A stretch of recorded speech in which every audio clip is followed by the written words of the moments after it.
Okay girls, तो मैं आप लोगों को क्या कह रही थी कि आप लोगों का जिस तरीके से हम आर माइनस जैसे 10 का टोटल है आप लोगों का, ठीक है? आप लोगों को आवाज आ रही है मेरी? जी आ रही है। इसमें हमारी तो 10 का टोटल है आपके पास और मैं आपसे कहूँ कि 4 वैल्यूज का टोटल 10 होना चाहिए और आपकी 3 वैल्यूज जो मैंने आपको दे दी, 3 दे दिया, 2 दे दिया, ठीक है? आपने 4 वैल्यूज का टोटल जो है वो 10 रखना है। Now it's your choice up to 3 तक आपकी चॉइस है, आप जो मर्जी रख लें, ठीक है? 3 तक आपने टोटल 10 बनाना है ना, आपने 4 वैल्यूज का टोटल 10 बनाना है। 3 तक तो आपकी चॉइस है, आप जो मर्जी रख लें, but in the fourth one आपको क्या करना है, आपको फोर्थ वैल्यू वही रखनी है जो टोटल आपका 10 बनाए। जैसे लेट्स सपोज आपके पास 2 है, आपने पहली 2 रख ली, फिर आपने क्या रख ली, आपने 3 रख ली, फिर आपने लेट्स सपोज अपनी 2 रख ली, ठीक है? नाउ यू हैव, अब आपने अगर 10 अपना टोटल बनाना है, so now you are restrict here कि आपका यहाँ पर क्या आना चाहिए, 3 + 2 कितना हो गया, 5, 5 और 6 कितना हो गया, 7। So you are fixed over here, यहाँ डिग्री ऑफ फ्रीडम आपकी खत्म हो गई। लास्ट में आके you are not any more free कि आपने यहाँ पे कुछ भी डालना है, ठीक है? So this is basically the case over here कि यहाँ पे हमने मार्जिनल टोटल क्या किया हुआ है, अपना फिक्स किया हुआ है, ठीक है?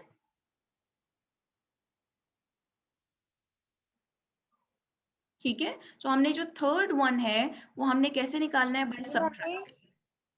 Is it clear? Yes ma'am. अच्छा चलो ठीक है। इसी तरीके से आपने फर्स्ट 3 के लिए जो है वो निकालना मैम है। ये एक बार बता दे, फिर से एक बार फिर से बता दे।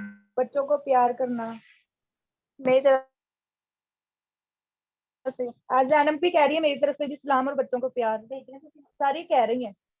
ओके गर्ल्स, सारे आप लोग आ गए हैं, प्लीज माइक को म्यूट कर दें अपने। गर्ल्स प्लीज माइक म्यूट करें अपने। मैं आप लोगों को क्या बता रही हूँ कि आपने अपना जो जैसे आपका ये है, ये मार्जिनल टोटल है, आपने 2 के लिए जो है वो एक्सपेक्टेड फ्रीक्वेंसी निकाली है, तीसरे के लिए आपने एक्सपेक्टेड फ्रीक्वेंसी नहीं निकालनी, you have to find out by subtraction. आपका टोटल फिक्स है, यहाँ पे ये 124 ही होना चाहिए। जो टोटल आपका ऑब्जर्व्ड का है ना, जैसे 124 आपका ऑब्जर्व्ड का है, तो यहाँ पे जब आप एक्सपेक्टेड फ्रीक्वेंसी निकाल रहे हैं तब भी 124 ही होना चाहिए। तो आपको ये टोटल फिक्स हुआ है, तो अगर आपने ये निकालना है तो कैसे निकालेंगे आप, 124 में से इन 2 एक्सपेक्टेड फ्रीक्वेंसीज को क्या कर देंगे, माइनस कर देंगे, ठीक है? इसी तरीके से 101 है आपका, ये 2 आपने निकालनी है यहाँ पे, ठीक है? तो यहाँ पे आप तीसरा कैसे निकालेंगे, आप इस 101 में से इन दोनों को आप करेंगे प्लस और 101 में से इसको क्या कर देंगे, माइनस। 187 में से इन दोनों को प्लस करके आपने माइनस करना है, तो आपके पास ये आ जाएगा। मैम इनकी एक्सपेक्टेड वैल्यू प्लस करनी है ना, ये जो दी हुई है वो।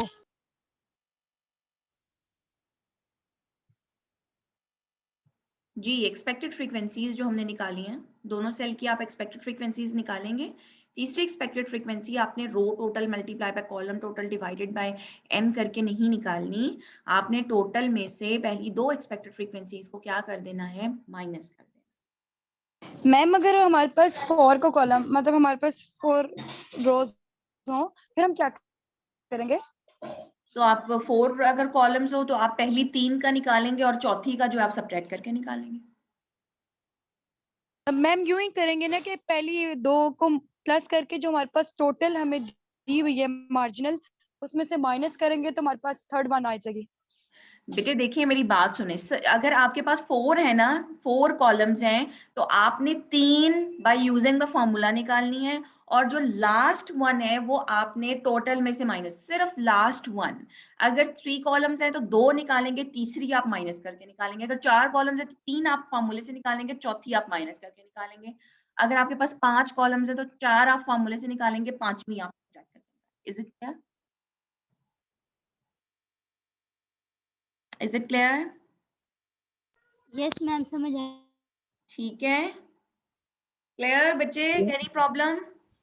No ma'am. No ma'am ma'am. Margin हमारा फिक्स है, उसको सिंपल डिवाइड करना है, हमें थर्ड वैल्यू फाइंड करने के लिए माइनस करना।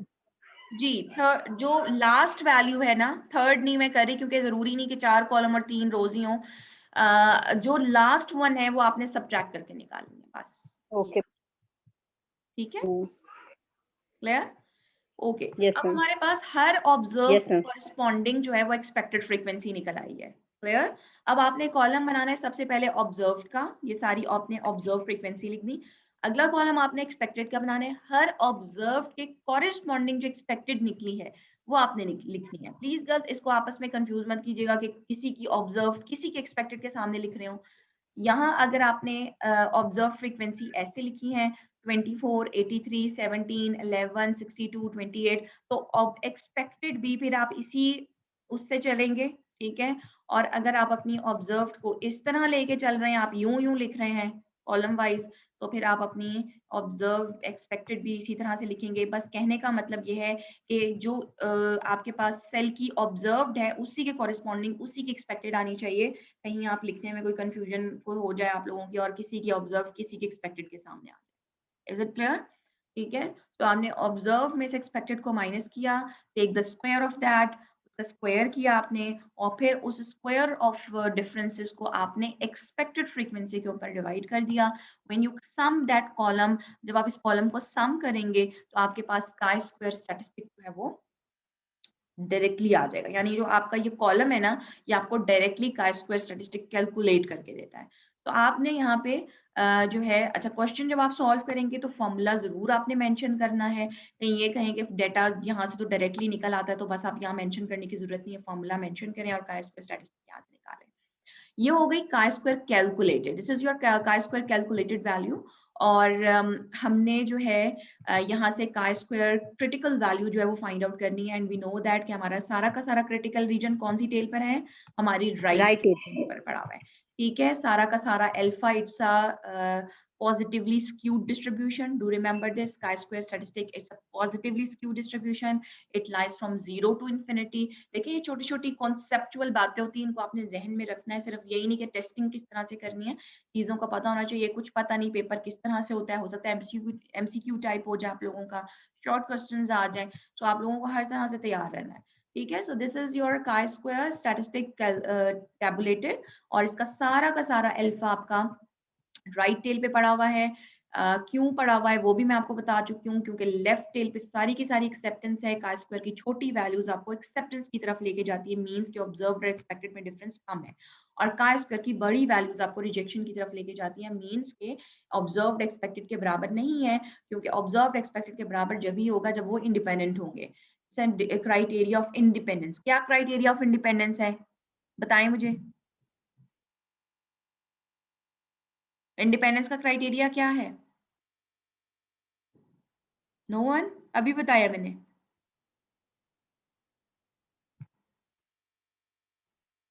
जी, इंडिपेंडेंस का क्राइटेरिया क्या है आपका, कि जब आपकी ऑब्जर्व फ्रीक्वेंसी एक्सपेक्टेड फ्रीक्वेंसी के इक्वल हो जाती है तो हम कहते हैं वो इंडिपेंडेंट है। ओके, तो इसीलिए तो हम हर ऑब्जर्व के कॉरेस्पॉन्डिंग एक्सपेक्टेड निकाल रहे हैं और हम डिफरेंस ले रहे हैं, और तभी हम जो है अपना क्रिटिकल रीजन राइट टेल पे ले रहे हैं ना, लेफ्ट टेल पे क्यों नहीं ले रही? क्योंकि अगर ऑब्जर्व इंडिपेंडेंट हो और ऑब्जर्व एक्सपेक्टेड के बराबर हो तो काई स्क्वायर की वैल्यू को 0 आना चाहिए। ठीक है, सो अगर काई स्क्वायर की 0 वैल्यू आ रही है तो इस मीन्स कि एच नॉट ठीक है, एच नॉट को एक्सेप्ट कर लेना चाहिए। काई स्क्वायर अगर आपकी ऑब्जर्व्ड एक्सपेक्टेड के बराबर नहीं आ रही, उनमें ह्यूज डिफरेंस आ रहा है, तो काई स्क्वायर की बड़ी वैल्यू आएगी। तो अगर ऑब्जर्व्ड एक्सपेक्टेड के बराबर नहीं है, इट मींस कि वो इंडिपेंडेंट नहीं है, तो एच नॉट को रिजेक्ट कर देना चाहिए। सो काई स्क्वायर की बड़ी वैल्यूज आपको एच नॉट की रिजेक्शन की तरफ लेके जा रहे हैं। गर्ल्स आपको आवाज आ रही है मेरी? यस मैम आ रही है।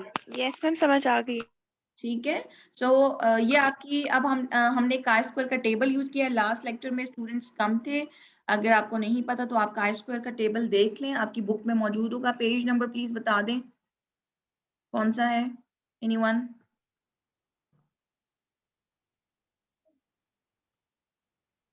मैम 176 पेज है। 176 पेज निकाल लें बेटे, जिनको नहीं समझ आई काई स्क्वायर टैबुलेटेड वैल्यू एक दफा देख लें मेरे सामने। आपका अल्फा कितना है? 0.05। डिग्री ऑफ फ्रीडम कितना है आपका? 3 - 1 and 4 - 1 it comes out to be 6। तो आपने अपने कॉलम में जो है देखना है, दैट इज फर्स्ट रो जो है वो आपकी अल्फा की है, and the first column is your. Ma'am आपकी आवाज नहीं आ रही।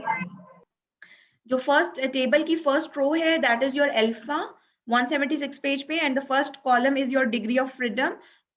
आपने अल्फा लेना है 0.05, उसमें देखें 0.05 किधर है आपका, वो लोकेट करें और नीचे जाएं आप डिग्री ऑफ फ्रीडम 6 में, देखिए आपकी क्या वैल्यू आ रही है, इट इज 12.59. मिल गई सबको। सो this is your 12.5. Critical value, ठीक Yes, है, ma'am. This is your critical value, यानी ये जो वैल्यू आपकी लोकेट हुई है काय स्क्वायर की, दैट इज 12.59, ठीक है।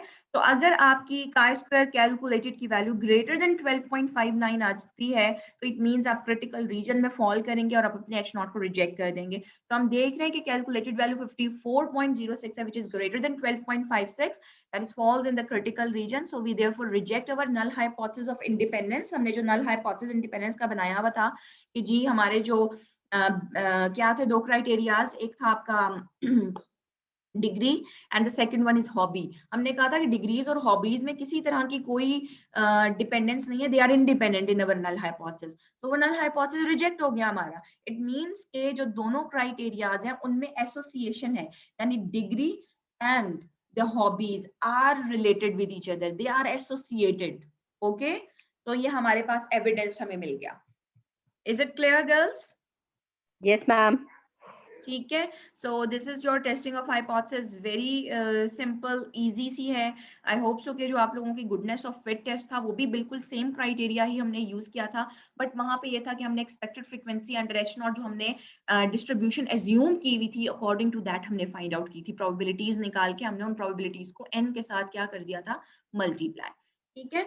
सो यहाँ पे हमने observe frequency by using the criteria कि हमें प्रोबेबिलिटी का जो क्राइटेरिया है कि आपकी that is equal to their individual probabilities and then multiplied by n, उससे हमने निकाला है। आई होप सो कि दोनों क्राइटेरियाज आपको क्लियर हो जाएंगे, हो गए होंगे। सो अब हमारे पास है ए 2x2 कॉन्टिजेंसी टेबल। अच्छा, ये जो ऑल्टरनेटिव फॉर्मूला यूज किया हुआ है इसने, स्किप दैट वन, मैं आपको ऑल्टरनेटिव प्रोसीजर नहीं करवा रही, हमने वही प्रोसीजर वही का स्क्वायर का फॉर्मूला यूज करना है, this one observe minus expected का square divided by that, okay. तो अब जो मैं आपको करवाने जा रही हूँ that is your 2x2 contingency table, यानी अगर आपके पास 2 रोज एंड 2 कॉलम्स हों तो आपने किस तरीके से, बेसिकली काम तो आप उसी तरह से कर सकते हैं 2x2 कॉन्टिजेंसी टेबल के साथ भी, जिस तरीके से आपने बाकी r×c या 3×4 जो भी आपका आ जाए, लेकिन 2x2 कॉन्टिजेंसी टेबल के लिए आपके पास एक ऑल्टरनेटिव फॉर्मूला भी हमारे पास मौजूद है, and that is this one. ये हमारे पास ये फॉर्मूला है, इसमें हमें जो है वो मालूम नहीं करनी पड़ती expected frequencies, and we can directly use this formula for finding the chi square calculated value. Look at this table, इसका हम प्रूव नहीं करेंगे, मैं जस्ट आपको फॉर्मूला बता रही हूँ और उसी फॉर्मूले के साथ हम काम करेंगे।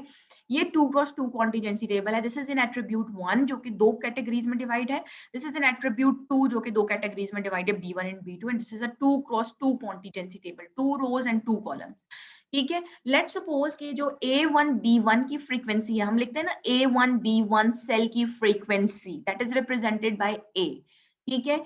A1B2 की frequency that is represented by B, means के जितने नंबर ऑफ इंडिविजुअल्स या ऑब्जर्वेशन आपकी A1 और B2 सेल में फॉल कर रही है दैट इज B से रिप्रेजेंट हो गई। A2 एंड B1 क्राइटेरिया में जो number of frequency observation fall कर रही है that is C, and A2B2 criteria के अंदर जो फॉल कर रही है that is your D। So you just represented by A, B, C and D. This is your marginal totals. This is another way of writing.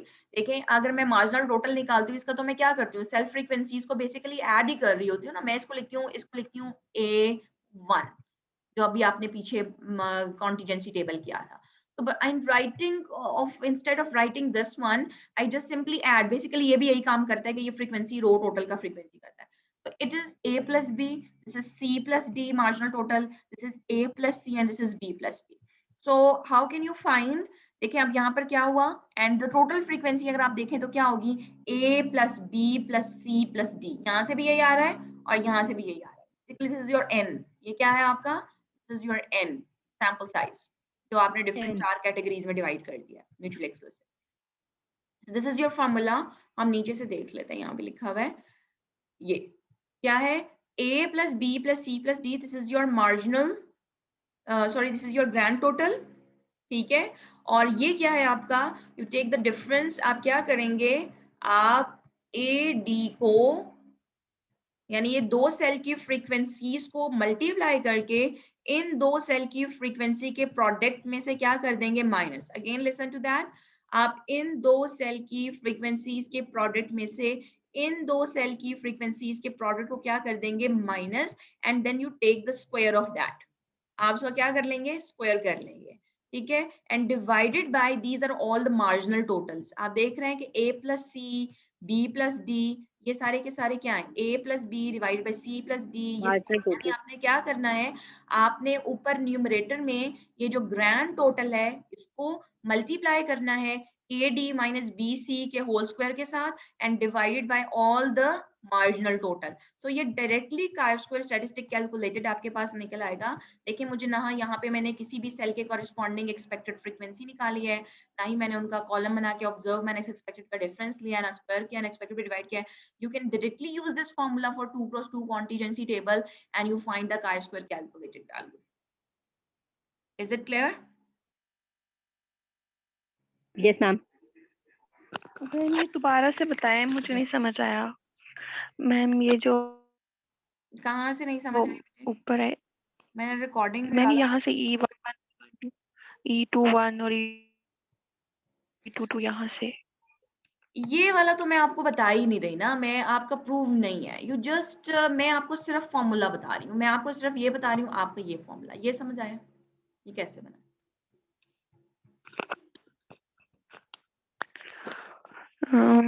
It's a 2x2 contingency. AC minus BC. AD Yes, ma'am. Cross लें। 2x2 contingency table है उन्होंने आपका। एक Cross. जी बोलें। Yes, ma'am.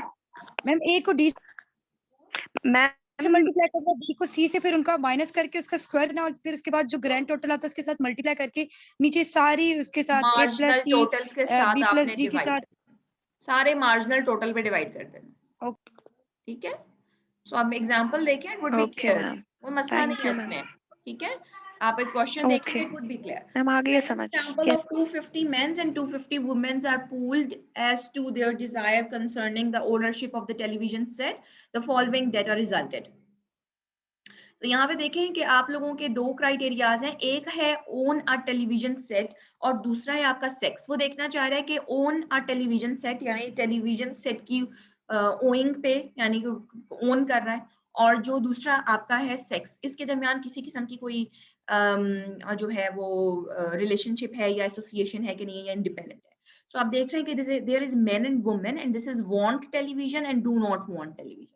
According to that ये आपने 2x2 का contingency table आपको नजर आ रहा है। चाहे तो आप जो मैंने आपको जो फॉर्मूला ऑब्जर्व मैंने एक्सपेक्टेड का करवाया आप उससे भी कर सकते हैं, और अगर आप चाहें तो आप डायरेक्ट फॉर्मूला भी यूज कर सकते हैं। What is this? This is A, this is B, this is C and this is D. Okay, now this is your A criteria and this is your B criteria. ये आपका ए और B criteria, ठीक है। सो ये आपके पास formula है यहाँ पे, ये दिस इज योर फॉर्मूला। आप इसको लिख सकते हैं, these are all marginal total, a plus B, C plus D, a plus C, b plus D, and this is your n, a plus b plus c plus d। Okay, Yes, ma'am. Yes, ma'am. Now look at this, ये देखें a 80 multiply by 130, ये देखिए 80 multiply by 130 minus 170 multiply by 120, ठीक है, उसका square ले लिया, Yes, ma'am.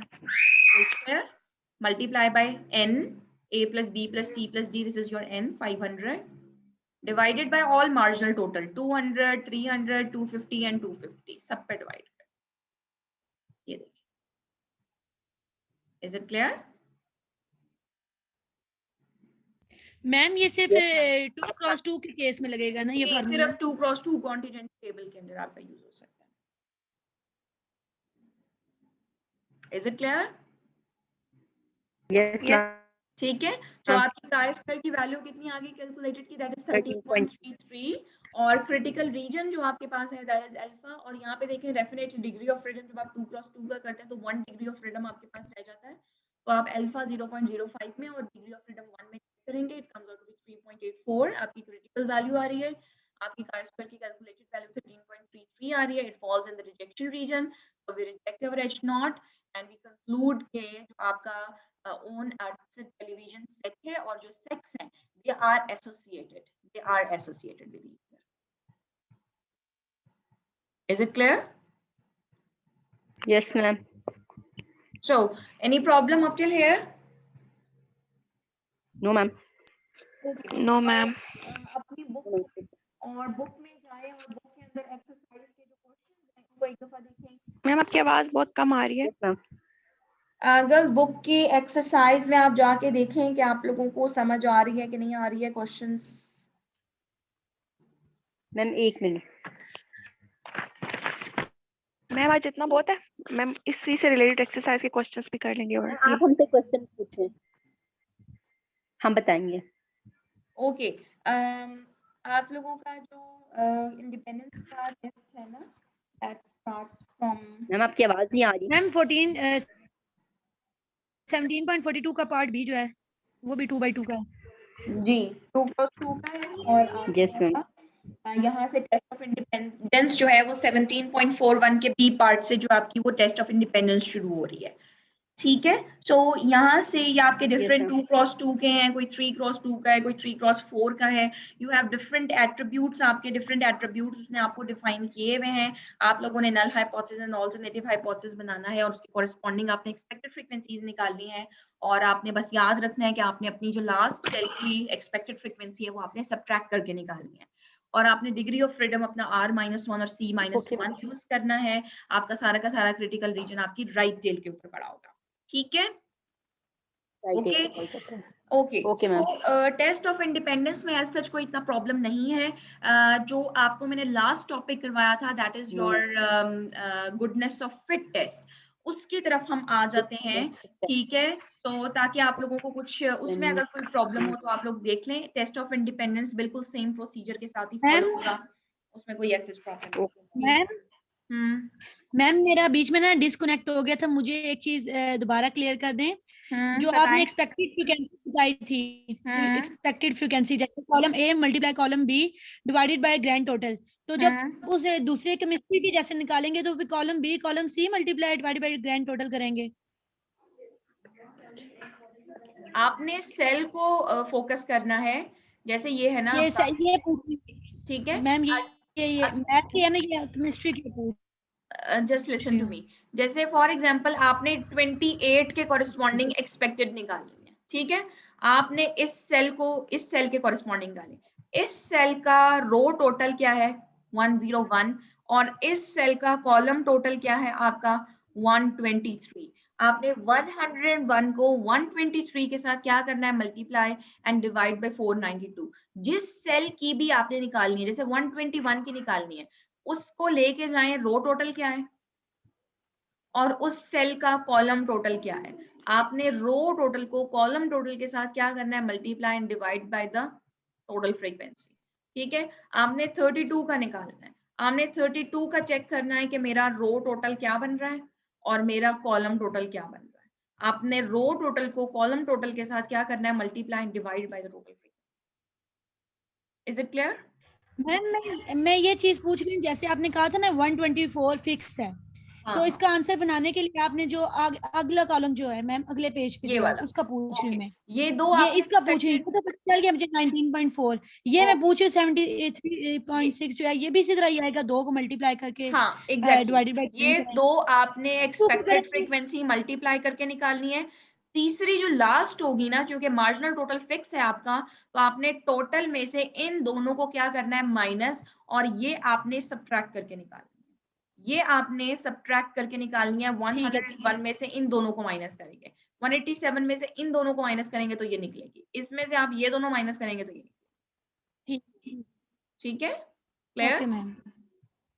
Okay so अब यहाँ पर देखें, मैंने आपको गुडनेस ऑफ फिट टेस्ट करवाया था और उसमें हमने हाइपोथेसिस में अज्यूम किया हुआ था कि हमारी डिस्ट्रीब्यूशन ये है, तो हम उसको टेस्ट करना चाह रहे हैं कि जो नल हाइपोथेसिस में हमने डिस्ट्रीब्यूशन अज्यूम की हुई है, क्योंकि हमें basically goodness of fit test हम क्यों कर रहे थे, क्योंकि हमें प्रोबेबिलिटी डिस्ट्रीब्यूशन पॉपुलेशन की जो डिस्ट्रीब्यूशन है उसके बारे में नहीं पता था।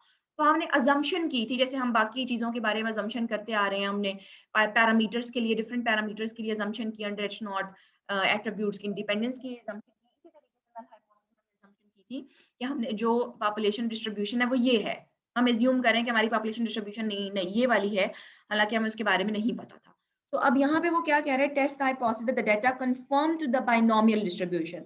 आपने हाइपोथेसिस क्या बनाना है कि क्या ये जो डेटा है, आपने 6 साइडेड डाइस ली हैं, आपने कितनी डाइसेस ली हैं, 3 डाइसेस ली हैं, ठीक है, और 3 डाइसेस को आपने थ्रो किया है कितनी times, 642 times. So what is 3, what is 3, n, small n, this is your small small n, this is your small n,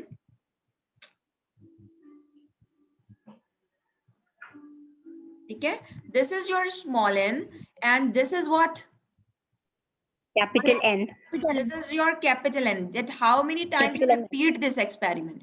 3 coins को आपने 648 times throw किया है and number of 5 and 6 noted in each throw, और हर throw के ऊपर आपने note किया है किसको, 5 और 6 को। Is it clear?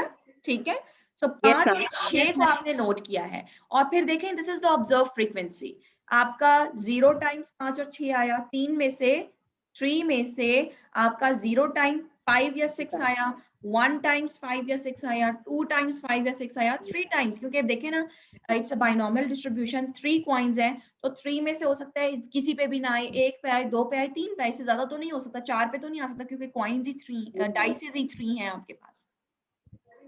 Is it clear? So आप यहाँ पे देख रहे हैं, this is your observed result। 0 के corresponding ये जो 179 है, this is the observed one, आपने perform करके निकाला है। 1 के corresponding 298 observed one है, ठीक है।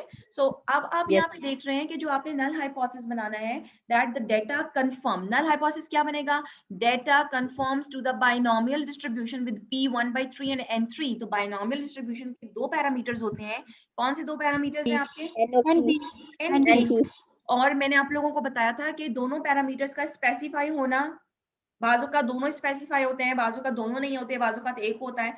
तो अगर आपके ये दोनों स्पेसिफाई, जितने आपने सैंपल डेटा से मालूम करने हैं, उतनी ही डिग्री ऑफ फ्रीडम आपकी कम हो जाती है। सो यहाँ पर आपके दोनों पैरामीटर्स स्पेसिफाई हैं, आपको किसी भी पैरामीटर को नोट नहीं करना। तो डिग्री ऑफ फ्रीडम का फॉर्मूला याद है आप लोगों को, क्या था? Yes, ma'am. K-1 minus number of estimated parameter. Ji, K is the number of classes minus 1 minus the number of the degree of parameters estimated। ठीक है, सो अब यहाँ पे हम M से इसको रिप्रेजेंट करते हैं, ठीक है। सो M जितने पैरामीटर्स आप एस्टिमेट करते हैं सैंपल डाटा से। सो K कितना है यहाँ पे, K कितना है यहाँ पे मैम हमारे पास 4 K है जी, 4 आपने K 3 नहीं लेना, आपने काउंट करना है 1 2 3 4 क्लासेस हैं आपकी, ठीक है, माइनस 1 और कितने पैरामीटर्स आपने एस्टिमेट किए हैं, कोई पैरामीटर एस्टिमेट नहीं है तो 0। तो डिग्री ऑफ फ्रीडम कितना हो गया आपका, 3 हो गया, ठीक है, क्लियर। सो अब मुझे बताएं कि आप हर एक ऑब्जर्व फ्रीक्वेंसी के कॉरेस्पॉन्डिंग एक्सपेक्टेड फ्रीक्वेंसी किस फॉर्मूले से निकालेंगे? मैम NCX P की पावर X Q की power N minus X।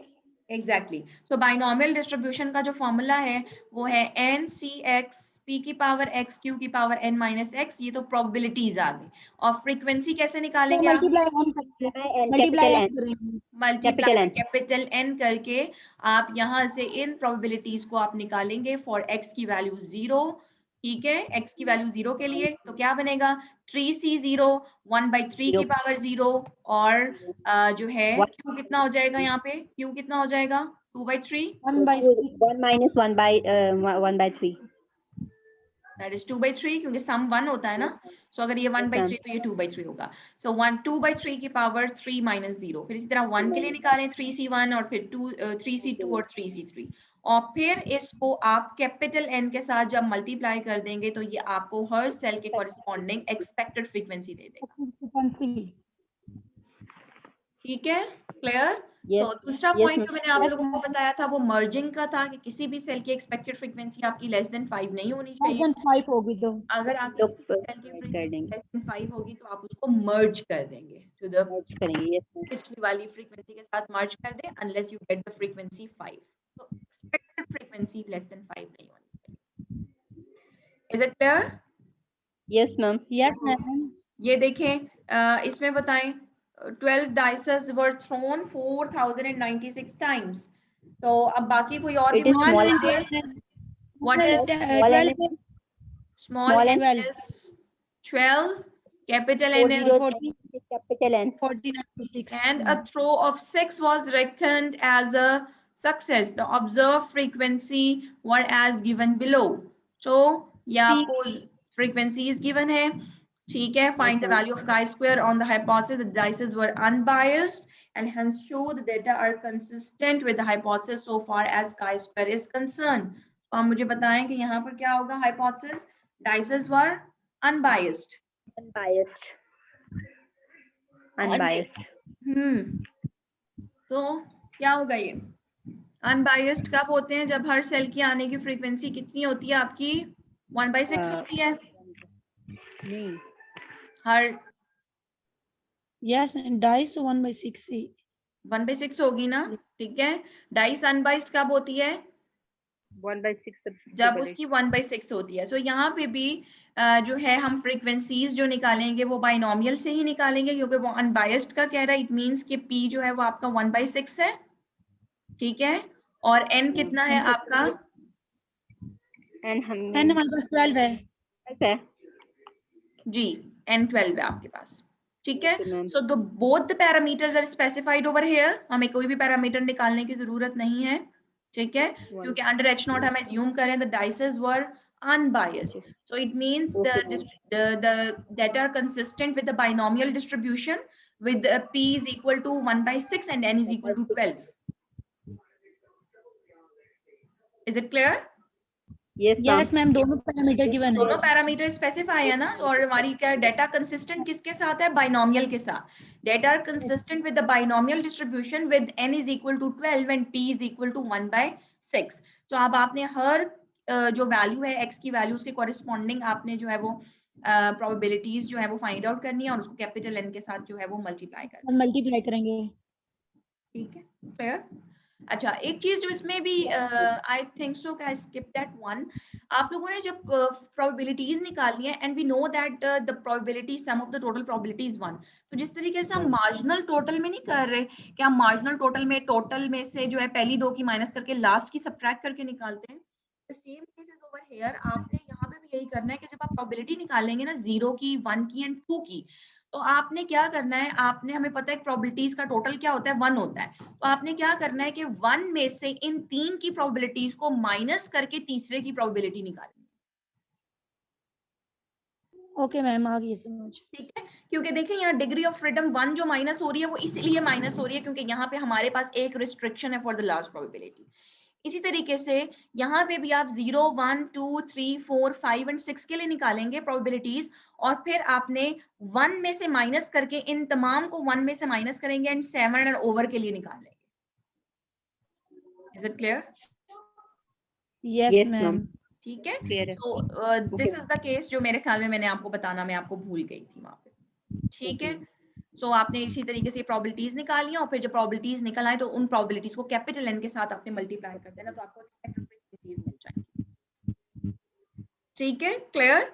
Next देखिए 17.29. Suppose that 6 coins are tossed simultaneously 640 times and the following frequency distribution is observed. आपने 6 coin को टॉस किया. So what is n? Small n is 6 और capital N is 640.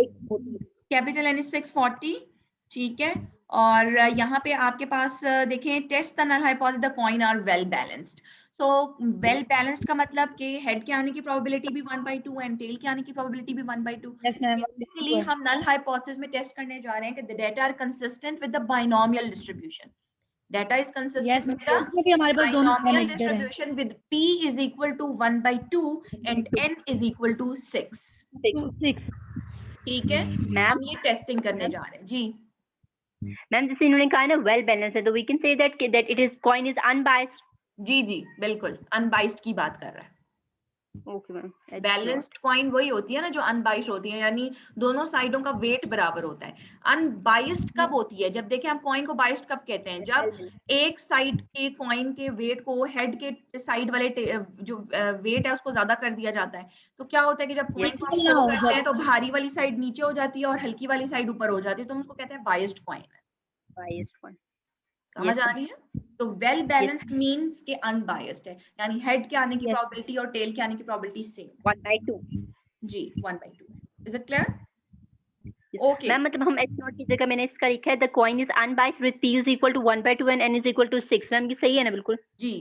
या फिर आप ये भी लिख सकते हैं कि आप देखें क्योंकि हम डिस्ट्रीब्यूशन की टेस्टिंग कर रहे हैं ना, तो आप उसको मजीद क्लियर करके ये भी लिख सकते हैं the data are consistent with the binomial distribution with p is equal to 1/2 and n is equal to 6। Okay ma'am. ठीक है, ओके मैम। क्योंकि हम Yes, ma'am. डिस्ट्रीब्यूशन की टेस्टिंग कर रहे हैं, so you can clear it more. वैसे तो आप ये भी लिख सकते हैं the coin are well balance, उससे भी समझ आ रहा है कि ये बाइनोमियल की बात कर रहा है, दोनों पैरामीटर्स। Okay ma'am. लेकिन आप बाइनोमियल का वर्ड यूज कर लें। अब यहाँ पे देखिए नंबर ऑफ मिस्टेक्स हैं, ठीक है, और साथ फ्रीक्वेंसी है। फिट इन अप्रोप्रिएट डिस्ट्रीब्यूशन, कुछ नहीं बताया कौन सी डिस्ट्रीब्यूशन है, कौन सी डिस्ट्रीब्यूशन लगेगी? Goodness of fit. Goodness of fit तो लगाएंगे, लेकिन अंडर एच नॉट आप कौन सी डिस्ट्रीब्यूशन एज्यूम कर रहे हैं? बाइनोमियल है, पॉइसन है, नॉर्मल है, कौन सी है? नंबर ऑफ मिस्टेक्स हैं तो यहाँ पे Yes. बताएं। Poisson ma'am. It's a Poisson distribution, ठीक है। देखिए जो बाइनोमियल होता है ना, बाइनोमियल की प्रॉपर्टीज को याद रखें। इट्स अ 2 क्राइटेरियाज, उसमें सिर्फ 2 ही, या तो सक्सेस होती है या फेलियर होती है, ठीक है। जो पॉइसन डिस्ट्रीब्यूशन होती है, आई होप सो कि आप लोगों ने ये पढ़ी होगी, टाइम भी कम रह गया है हमारा मीटिंग का। तो पॉइसन डिस्ट्रीब्यूशन इज बेसिकली वो नंबर ऑफ इवेंट्स होते हैं जो किसी स्पेसिफाइड इंटरवल के अंदर जो है बहुत शॉर्ट टाइम ऑफ इंटरवल में या किसी स्पेस के अंदर अकर कर रहे होते हैं।